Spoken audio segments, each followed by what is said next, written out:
شلامة مغدغ زيلا خون كل خون مو ويلي بو شولة خراوة ويلي قو سويد من سلوان غزيلا خون كل ناشق مرضي لي مديو اديو بلط الاستنكار من أمر سيدة النجاة من مطران فرام عبا هو الاستنكوري او مديو او شولة خراوة بوشو منن.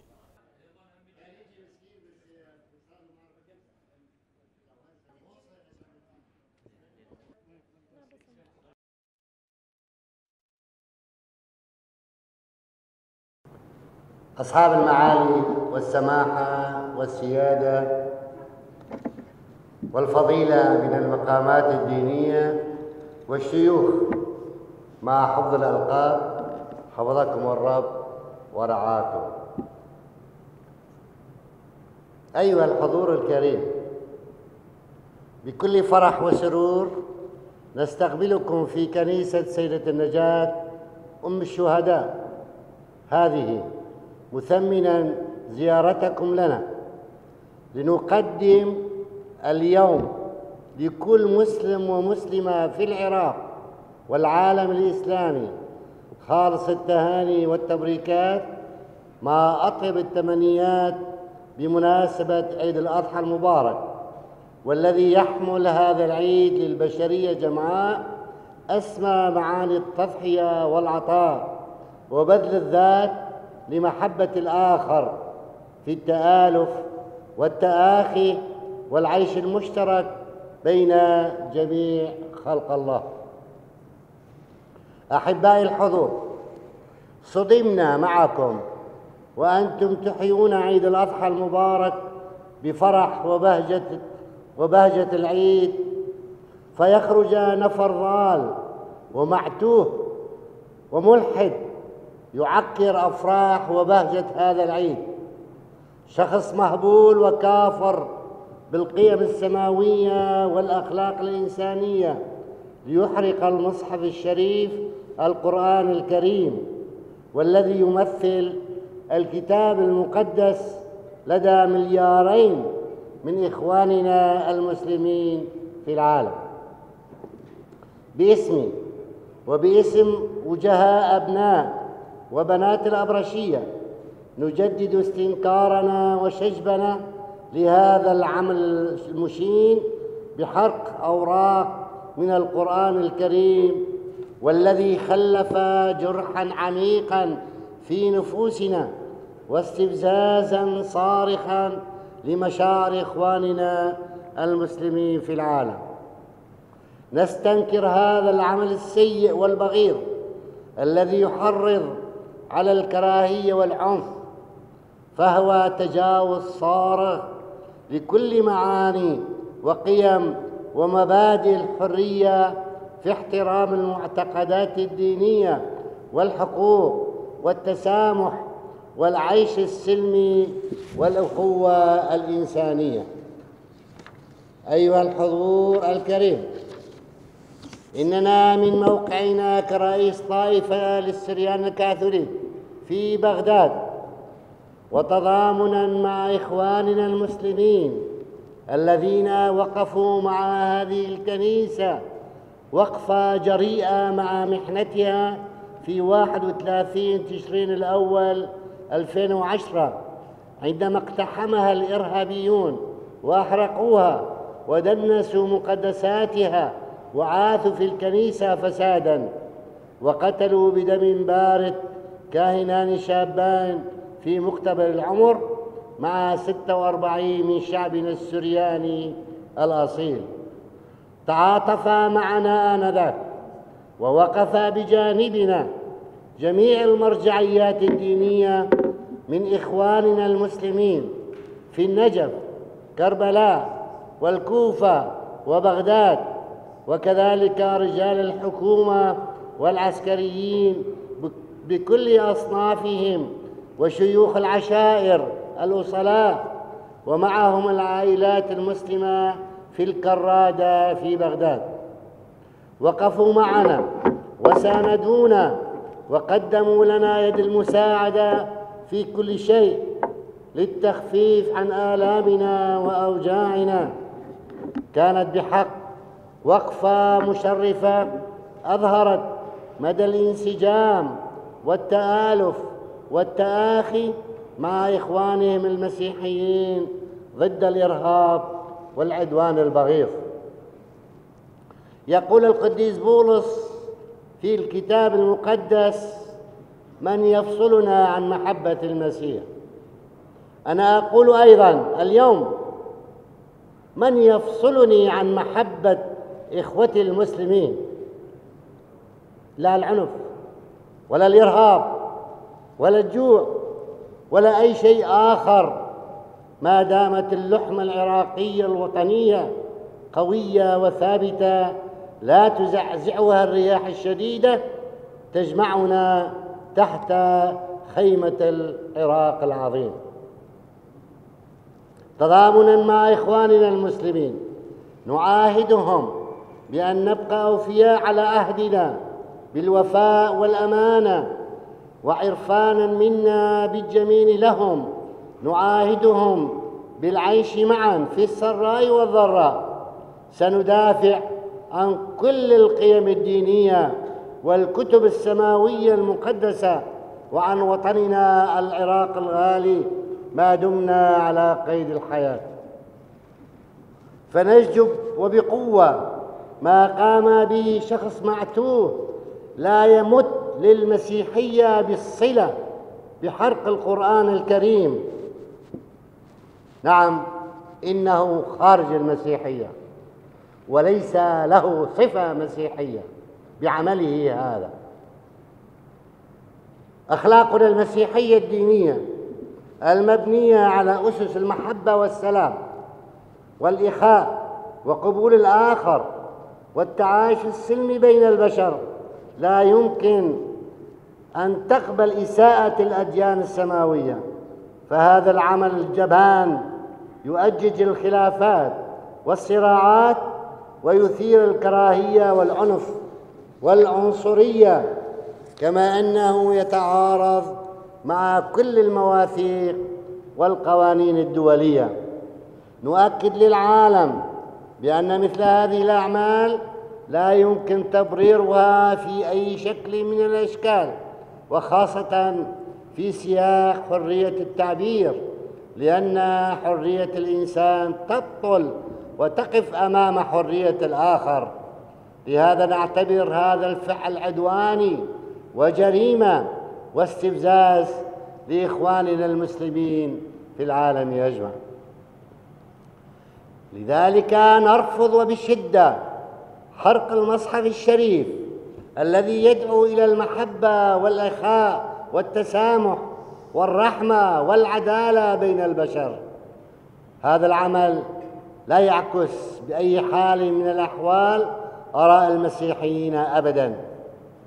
نشدد اليوم وندعو على ضرورة احترام الرموز والمقدسات الدينية والعمل على نشر وتعزيز ثقافة المحبة وقبول الآخر وزيادة الوعي بقيم الاحترام المتبادل وعيش الأخوة الإنسانية. كلنا إخوة في الخلق التي دعا إليها قداسة البابا فرانسيس لدى زيارته للعراق في الأسبوع الأول من آذار عام 2021. في الختام ندعو سبحانه وتعالى جل جلاله لكي يعيد عيد الأضحى المبارك عليكم أيها الحضور الكريم وعلى إخواننا المسلمين في العالم بأسره باليمن والخير والبركة، ولبلدنا العراق الأمن والسلام والاستقرار الدائم. السلام عليكم ورحمة الله وبركاته.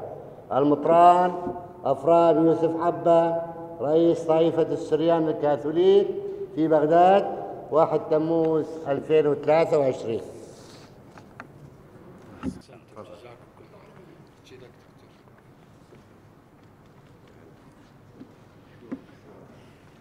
بسم الله الرحمن الرحيم، والصلاة والسلام على أبا القاسم محمد وعلى آل بيته الطيبين الطاهرين وعلى جميع الأنبياء والرسل والخلق أجمعين، أن العمل الذي قام به سلوان هو عمل إجرامي إرهابي من الدرجة الأولى، ولن ترضى عليه كافة الديانات، ولن ترضى عليه كافة الخلق البشري.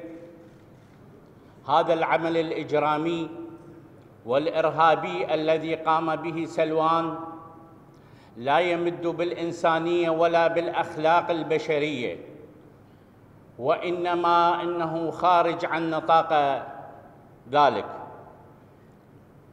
ونقدم شكرنا وتقديرنا للأخ البطران الذي كان له وقفة إيجابية نحو كتاب الله وعبادة الله ومساجد الله. وهذه الكنيسة المشرفة كنيسة الشهداء، فقد أثناء الإرهاب ذهب كثير من الشهداء في هذه الأرض المقدسة، فهذه الكنيسة المقدسة الكنيسة السريانية قد تبرت من هذا المدعو سلوان تبرئة نهائية، وتم شطب اسمه من هذه الكنيسة.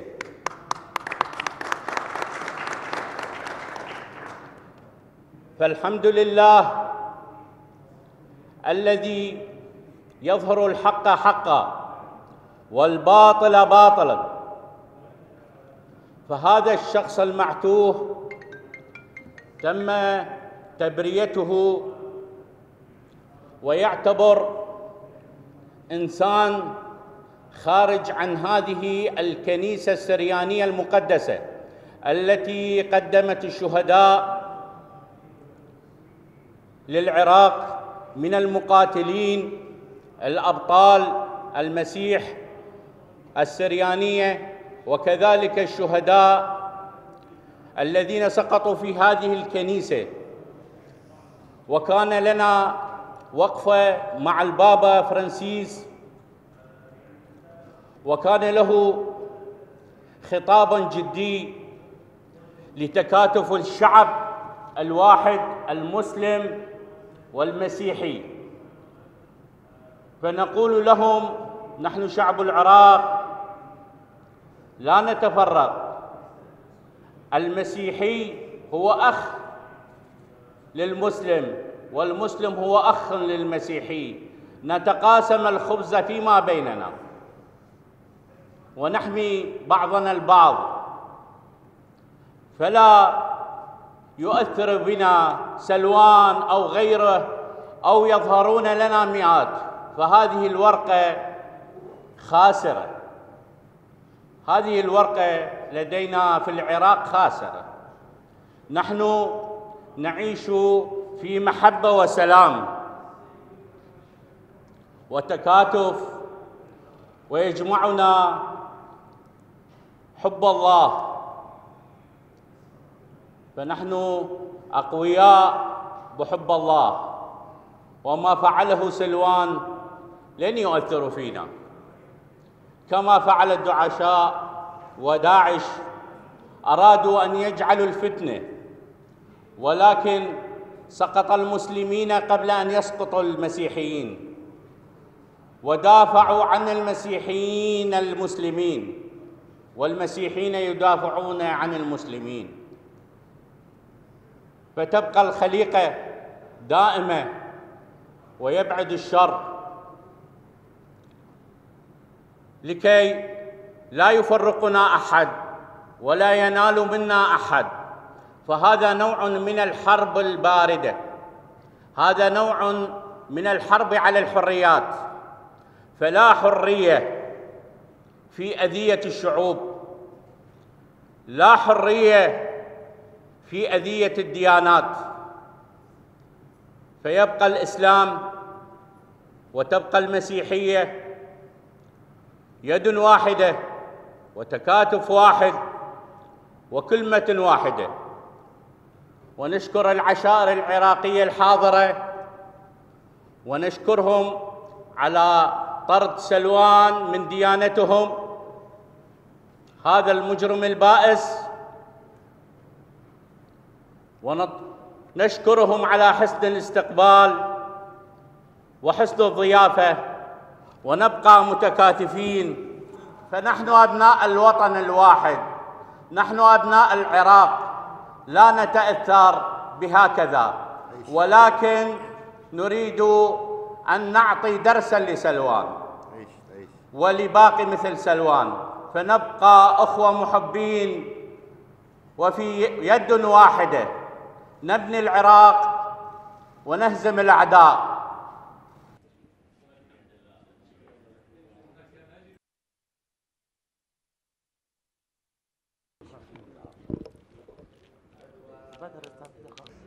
يعني احنا موقف الكنيسة واضح وصريح جدا، المساس بالقيم الدينية السمحاء، ديانات السماوية، خط أحمر قلتوها وراح أقولها نهائيا، ما نسمح وما نقبل إساءة لأي دين كان، دين سماوي.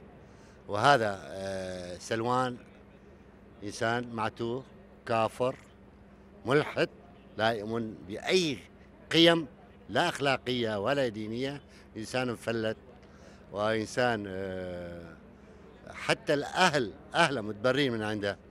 يعني بداية احنا نستنكر هذا الفعل المشين لشخص مريض نفسيا ومعتوه، ونسجل استغرابنا على فعله وعلى سماح الحكومة السويدية أيضا بممارسة هذا الفعل الإرهابي، باعتبار أن اليوم كل برامجنا مع الحكومة السويدية هي يعني تهتم بالتعايش السلمي، بحقوق الإنسان، الأخوة الإنسانية، المواطنة، لكن لاحظنا من خلال سماحها بشخص معتوه بحرق القرآن، فأعتقد هذا انتهاك صريح أيضا لحقوق الإنسان، وانتهاك أيضا لمكون كبير ومعتقدات وقدسية هذا المكون، فأكيد نستنكر هذا الشيء. وأنا ذكرتها قبل قليل، يعني احنا يرغبون انه يحصلون على هذه البرامج ونعلمهم كيف هو التعايش السلمي، احنا ما عندنا مانع اليوم نصدر لهم طفل من البصرة او الموصل او سليمانية يهتم ويعلمهم كيف هو التعايش السلمي